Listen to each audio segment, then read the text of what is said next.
Yes, thank you, Katie. Indeed, that's a topic that we will be discussing the next 30 minutes here at the eTravel track at ITBBerlin Convention 2022.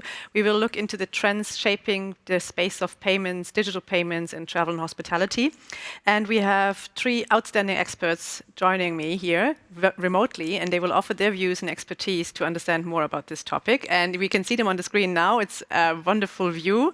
And as I see them in the same sequence, I will introduce them. First off, we have Quaia, all the way from Madrid in Spain. Thank you so much for joining.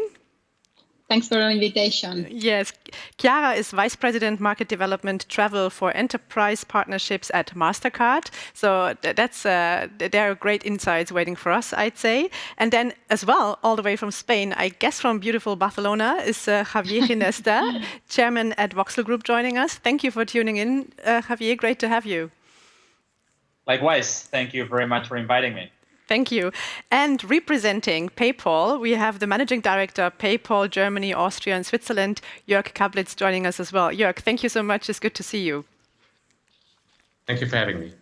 Wonderful. So it's a broad space. There's a lot happening in payments, and we have an audience that's interested in that. So let's first give a bit of a helicopter view what's actually happening and what trends are impacting that space. So I'd like to pose the first question to you, Chiara, with your overall global view. I think that's a good point to start. So tell us, what trends are you seeing impacting the payment space and travel at this very moment?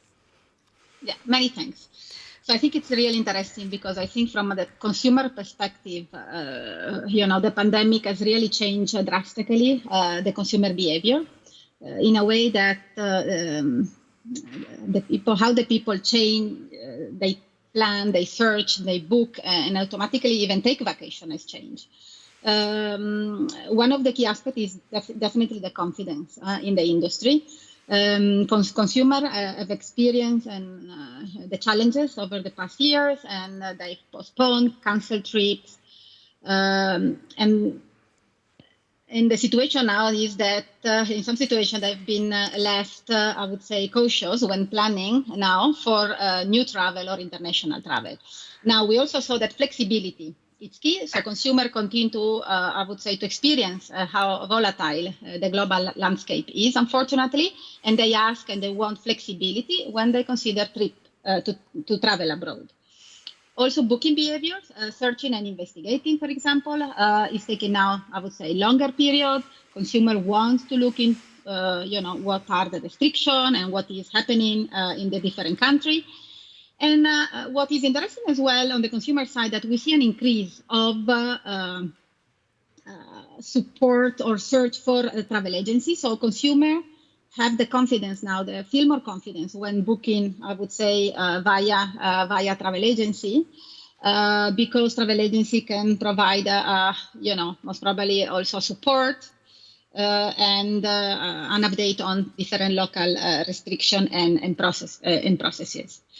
From the B2B perspective, what we have experienced is that definitely legacy B2B form of payment did not work out. And I would say legacy trading process as well were not optimal.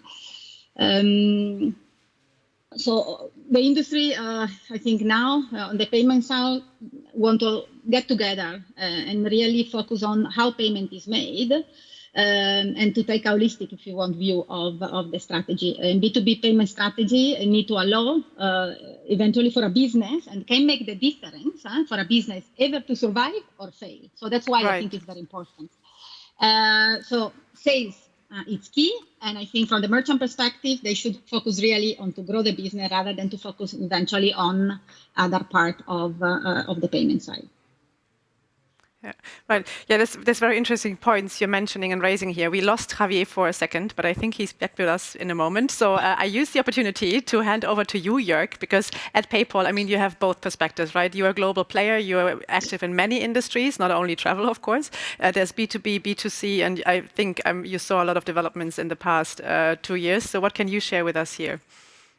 Yeah, absolutely. And Chiara made a few really interesting and good points, I think. Let me add to this. Maybe one general statement I would make is I think that our consumers generally have become more digital. We've seen this over the last 2 years. We've seen, especially in our business in Germany, for instance, the older age group actually coming online. Yeah, so the 50 plus, yeah, which we haven't seen in these numbers before. So I think that's a really interesting development we're seeing there on who's actually online and how they're using online. We generally, I think, have seen that online is very, very sticky. Yeah. So of course, I mean, there was a bit of a trend and a push, at the early days of the pandemic, when everything was closed and the lockdowns basically forced everyone online. But even now that a lot of things have relaxed and come back to what is more normal, we see there's stickiness in the online channel. I think this is really interesting and really interesting observation we've made across our network, across multiple markets actually. Right. One of the things I would definitely call out in terms of payment and trend is what's called buy now pay later, or in other words, consumers demanding more flexibility in the way that they pay. Yeah, it's not only choice, but it's also when they're paying. So I think that's a big development for the industry and for us at PayPal as well. And one of the things I wanted to call out, and I think it's important not to forget it, especially if we kind of recap on the last 2 years, but also looking ahead, it's about the innovation in the payment space. I think it's a very interesting industry. I think we've seen a significant increase in the rate of innovation and new things being tried out. I'll give you one example of what we have launched. We've launched the PayPal QR codes.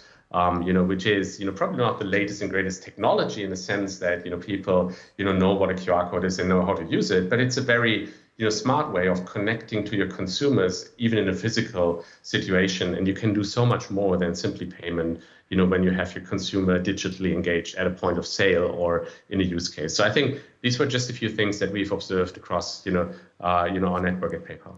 Right, thank you so much, Jörg. And there's a few points I want to dig into a bit later as well again. And then Xavier, from your perspective, I know you're very active in the B2B payment space in hospitality, and Chiara mentioned it already. She said that the legacy setup is not the ideal one, we can say. So what trends are you seeing there in particular in the B2B space for travel in payments? Yeah, thank you. I think that when we talk about B2B payments, it's substantially different to what's going on the area of B2C payments, and part of the reason is because there's constraints in the B2B space that are not taken into consideration, or they do not apply on the B2C space, and also there's requirements when we talk about B2B transactions. There's requirements between the trading parties that don't apply in a typical B2C transaction, like for instance invoicing, right? VAT compliant invoicing applies in this space and doesn't usually in the B2C space. So I think that before the pandemic, B2B payments were not really an area of a lot of focus for the industry players. They were doing very well, and they were not paying a lot of attention to how to optimize their B2B payment procedures, and that's probably what has changed lately. Now, the hottest topic in B2B payments probably is the idea of frictionless payments. How do we remove all the points of friction that today people have when conducting B2B payments, especially because the B2B ecosystem in travel is getting more and more complex as we speak. And the idea of optimizing costs and mitigating risks is very important, and payments play a significant role there. So I think that in terms of trends, this whole idea of moving frictionless, eliminating payments from the table, from the discussion, right? Making sure that we can conduct business without having to do with inefficiencies derived from payments is the biggest thing. And part of the optimizations and innovations going on right now have to do with the idea of having, that Chiara mentioned this before, more flexibility, allowing players to pay one another in the most cost-efficient way, which depends on their type of trading relationship. And the other thing has to do with automating how payments are executing. In a B2B payment process, there's usually different sub-processes involved, like invoicing, as I mentioned before, and automating the end-to-end chain of processes that need to happen for a certain payment is very important. And that had never been taken into consideration before, and now it's become a hot topic. Right, thank you, Javier. And from your perspective, Chiara, because you're working with big enterprises in the travel space, if you would summarize like 2 or 3 opportunities you're seeing for enterprises at this very moment in the B2B payment space, which one would you name or list as the ones to look and go for? So definitely, I would say what is key, specifically in the travel side, I think are virtual cards. So virtual card present, I would say, significant opportunity. And I think as Mastercard, for example, we continue to work within the sector to ensure that all travel organizations leverage the benefits on both sides, to the payer and to the merchant that bring right to all of them. To have, I would say, a protected and a secure sales. Also, linked to what I would say Xavier was saying, definitely there is, I would say, a need as well of, I would say, frictionless, if you want, as well on the virtual card processing, and that's why we are working as well together as well with Javi for the hospitality side, also develop it as well straight through processing and so on, in order to take really away to the final merchant, I would say, eventually the processing side, and to really to create a smooth payment experience. Right. Thank you so much. And Jörg, earlier you already started talking about it a bit, as the commercial opportunities within payments, and I guess they probably on both sides as well, right? B2C as B2B. But maybe we start with B2C. So if I'm a vendor or operator in the industry, what are my commercial opportunities that I could leverage within the space of payments? I think it's as simple as reacting to the changed consumer needs. Yeah, I think one of the examples for me would be, the short term, of some of the bookings we're seeing, reacting to this, creating a really great customer experience, not only in discovery, but also up till the end of purchase, and including the purchase process. I think that's a great opportunity, for everyone to look into. I think the second piece, I mentioned it briefly before, I think it's around, what are consumers demanding around flexibility. Yeah, so really looking and listening to them, what are their financial needs, and, how can you provide them with options, if you don't want to pay, immediately, but pay later, right? So, this could be around a deferred payment of 30 days, as we've launched in Germany for our consumers with PayPal, which is super convenient, but also gives, consumers that flexibility. Or it can be, installment credit, if it is a bigger ticket item that consumers want to pay. Yeah, so I think these are, definitely commercial opportunities. And, the one example I gave around QR codes, for me, if I put it into a commercial opportunity, I think, this is around, for me, a theme of innovation, but also combining channels.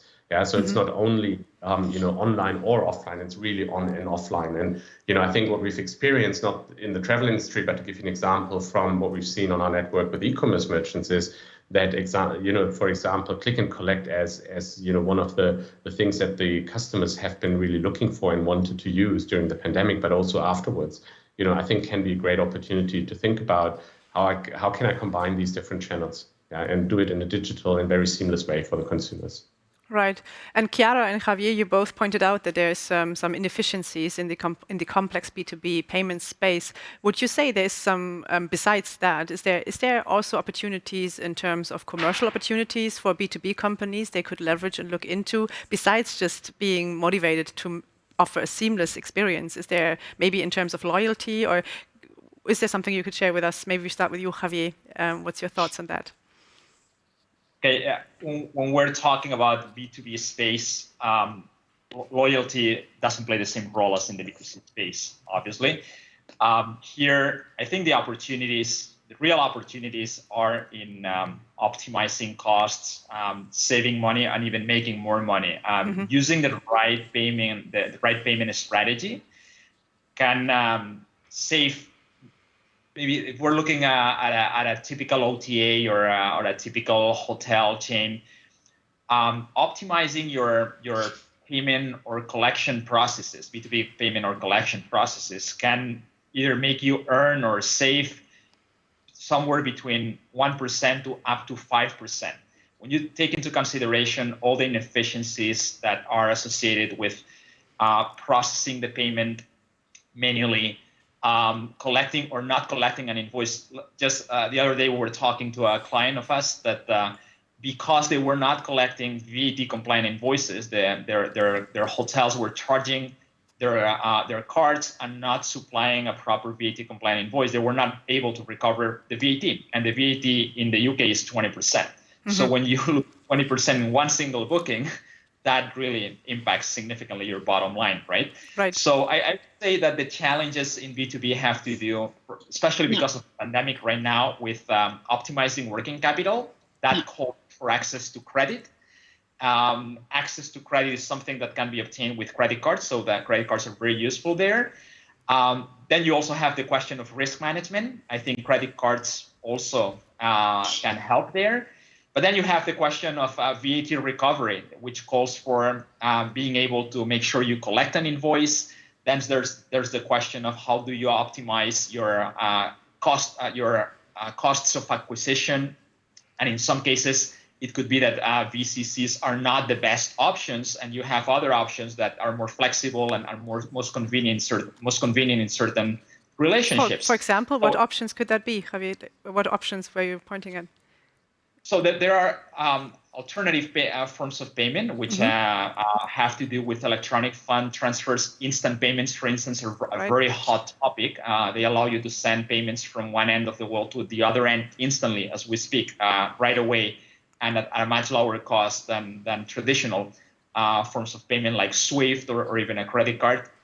But they don't always. They have some pitfalls in certain scenarios. So depending on the trading relationship, depending on the level of trust existing between the two trading parties, if there's a contractual relationship or not, depending on the risk in that transaction, credit cards are definitely the best option. But in some instances, if you need to pay somebody in an exotic destination where credit cards are maybe not even accepted or hard to accept, you can use an alternative form of payment that is more useful. Yeah. So those are... Yeah, sorry, if I may as well. I think that maybe that's to explain a little bit. The challenge that we saw with the legacy B2B travel payment process, were really the lack of visibility for the party, lack of protection, that it's key, lack of predictability and lack of automation. And of course, these, I would say, legacy form of payment are not longer an option today. So we definitely saw an acceleration through the past 2 years of solution. Most of the time are based on virtual card, because are ensured that the payments are protected. It is important. If the service is not provided, the cardholder will receive, I would say, the money back. So cash flow is also optimized, as Xavier was saying, with maybe even the credit limit and so on, and risk overall is mitigated. So I think it's really the relaunch of the B2B payment strategy. It's important, but it should be a payment strategy that is good for all in the industry, buyers and merchants. So one of the key innovations, for example, that we developed as Mastercard within the Mastercard wholesale program, we really to provide different product tiers, product pricing, if you want, to provide to the sector, if you want, greater flexibility if eventually cost was an issue. So I think it's also important to highlight it. Right, and just to make sure I understand correctly, Chiara, is this contradicting the concept that Javier was just pointing out with instant payments? Is there a risk? Is there a risk factor with instant payments in terms of protection or safety? Look, it depends. So still in B2B, in instant payment or account to account, not all solutions today grant protection. So if you send the money, how you trigger the money back can be an issue. For example, on our side in Mastercard, specifically for consumer, not yet for B2B, we have a solution pay by account where we protect the solution. It's account to account. But again, it's just for consumer. In B2B, I think we are not yet there, and the industry is not yet there. Right, Javier, what's your thoughts on that? I would like you to see your response.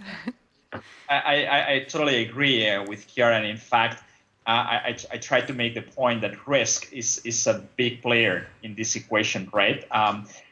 Depending on the level of risk in a transaction, using a credit card offers a level of protection that's unmatched by any other form of payment, right? If there's absolutely no risk, maybe it's not necessary to pay the premium of the acquisition cost of a credit card. But also now credit cards, they have different interchange fee levels where they are very competitive as well. So I think that the space is dynamically changing. Credit cards are cheaper and cheaper every time, and give a very high level of protection. And at the same time, there's alternative forms of payment that are popping up that were not possible to use before in this space for reasons maybe we have time to discuss later on, but now it's possible to use them. And altogether, this is just creating a more flexible ecosystem for players. Before you had not much of a choice, now you do. And the challenge now is being able to leverage all the different options that you have on the table as efficiently as possible. Right, understood. And thank you. So flexibility, safety is an issue here. And then Jörg, if we look at PayPal, I mean, you have insights in so many various industries, right? And we're here in the travel community. Is there some learnings or is there some exciting outlooks you could say that's something that you expect to happen in the travel space in terms of payments that has happened already in other industries? I think that's a very good question. I think, maybe backing up a little bit, the interesting piece is, and, we looked at this in our travel compass, which we issued actually also as part of the ITB. We looked at the travel vertical specifically and compared it also a little bit, in an earlier talk with e-commerce. And actually, when I take a step back, I think, what we've seen over the last 2 years is that actually the developments have been slightly different between, what is the general and, classical e-commerce and what has happened in travel. I think we all know the reasons why, because of the pandemic and some of the really external factors that have been driving consumers' behaviors and spend in that vertical. But I think to your question, I think it's really interesting to look at who are the winners, if you want to say so, out of the shift from offline to online, and what have they done. So I think these are from my perspective merchants or companies that really have embraced a holistic payment strategy and looked at payment as a lever to create value, to engage with your consumers, to drive more business, as the forefront of the consideration. And to do this actually, and this is what I would say probably the benchmark and top of the class is, to do this, looking at the different consumer segments, but also channels, overlaying all of this complexity, but still being able to handle this from a very clear vision of how they want to drive their business. So I think this is what we've been seeing in e-commerce. So I think the advanced players are really able to manage and orchestrate this. And to give you more maybe a specific example, payment doesn't need to happen necessarily only in the checkout at the end of a process. It can happen very early on in the selection of a product and an impulse purchase, for example, or it can be a bolt-on to something you already bought. So if you think about it in these terms, I think this is what the leading players are doing. Right. Thank you so much, Jörg. That's very interesting points. And Chiara and Xavier, to close off, because I'm putting myself in the shoes of the audience, and if I were watching, I really wanted to get some top tips on what to consider when putting together my effective B2B payment strategy. So I start with you, Xavier, and then I ask you, Chiara, to give us your 3 top things to do today and start doing today to ensure you have a future-proof payment strategy in place. Perfect. Xavier, go ahead. Okay, well, when you talk about strategy, I think the first mandatory thing you need to have is people that can think strategically, right? That's the first thing. Good point. And that's and weird as it may sound, that it's until recently it's been very rare in the industry to see people with the role of global head of payments, especially in global hotel chains.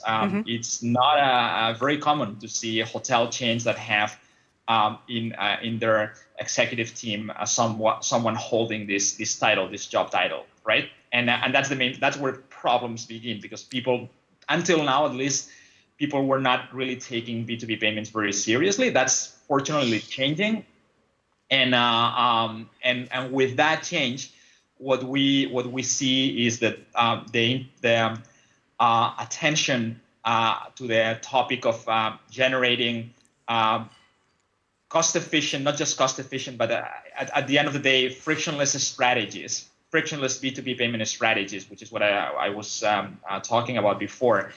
That's becoming a major area of concern. Now, once you have the right team on board that can think strategically and can think about the B2B payment strategy, there's 2 main approaches that you can take, right? One is an in-house solution or an outsourced solution. Until now, there was no alternative. You wanted to do something, you had to build everything in-house, and that involved implementing connections with different payment service providers, different payment gateways, currency management companies. And the big innovation that has happened in this space a couple of years ago was the development of a B2B payment standard called the Open Payment Alliance. And this Open Payment Alliance essentially calls for creating a new device, a new technology component called the payment manager. The payment manager is essentially what channel managers are to bookings, but to payments, right? Payment managers, the job of payment managers is to transfer efficiently funds from an OTA's bank account to a hotel's bank account. And the payment manager is supposed to take the burden of implementing and orchestrating everything that needs to happen in order for a certain B2B payment to be executed, from maybe taking out insurance in case there's a currency exchange involved in that booking, maybe obtaining an invoice, an electronic invoice, reconciling the invoice, settling the payment using a certain form of payment, maybe a VCC or maybe something else. Right. That's the job of payment manager, making payments seamless. This didn't exist before. Now it exists.